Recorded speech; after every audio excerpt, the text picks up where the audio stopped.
ಎಲ್ಲರಿಗೂ ನಮಸ್ಕಾರ. ನನ್ನ ಹೆಸರು ಡಿ ಶಿವಶರಣ ಅಂತ. ಸವಿತಾ ಮಾರ್ಷ ಅನ್ನದಾನ ಸೇವಾ ಸಮಿತಿ ಇದು ಒಂದು ಕಾರ್ಯಕ್ರಮ 2024 ಜನವರಿ 1ರಿಂದ ಸತತವಾಗಿ ಪ್ರತಿ ತಿಂಗಳು ಪ್ರತಿ ಅಮಾವಾಸ್ಯೆಗೆ ನಡೀತಾ ಇದೆ. ಯಾವುದೇ ಫಲಾಪೇಕ್ಷೆ ಇಲ್ಲದೆ ಸವಿತಾ ಮಹರ್ಷಿ ಅನ್ನದಾನ ಸೇವಾ ಸಮಿತಿಯ ಸದಸ್ಯರು ಕಮಿಟಿಯ ಮೆಂಬರ್ಗಳು ಸೇರಿಕೊಂಡು ಈ ಒಂದು ಕಾರ್ಯಕ್ರಮವನ್ನು ಸತತವಾಗಿ ನಡೆಸ್ತಾ ಇದ್ದಾರೆ. ಈ ಒಂದು ಕಾರ್ಯಕ್ರಮದ ಅನ್ನದಾನ ಕಾರ್ಯಕ್ರಮಕ್ಕೆ ಮಡ್ಡಿಪೇಟೆ ಬಡಾವಣೆಯ ಎಲ್ಲ ನಿವಾಸಿಗಳು, ಸುತ್ತಮುತ್ತಲಿನ ಎಲ್ಲ ಜನರು, ನಮ್ಮ ಸಮಾಜದ ಎಲ್ಲ ಇವರು ಮುಖಂಡರೆಲ್ಲ ಪಾಲ್ಗೊಂಡು ಈ ಒಂದು ಕಾರ್ಯಕ್ರಮದಲ್ಲಿ ಸತತವಾಗಿ ಬರ್ತಾ ಇದ್ದಾರೆ.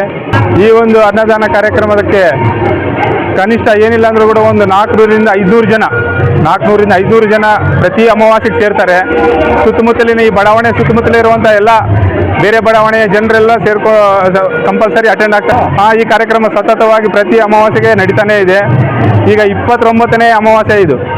29 ಅಂದರೆ 2.5 ವರ್ಷ ಆಯಿತು. ನಾವು ಯಾರ ಹತ್ರನೂ ದೇಣಿಗೆ ಇಲ್ಲ, ಯಾರ ಹತ್ರನೂ ಏನು ಇದು ಮಾಡಲಾರ್ದಂಗೆ ನಾವೇ ಒಂದು ಕಮಿಟಿಯಿಂದ ನಾವು ಒಂದು ಈ ಕಾರ್ಯಕ್ರಮನ ಸತತವಾಗಿ ನಡೆಸ್ತಾ ಇದ್ದೀವಿ.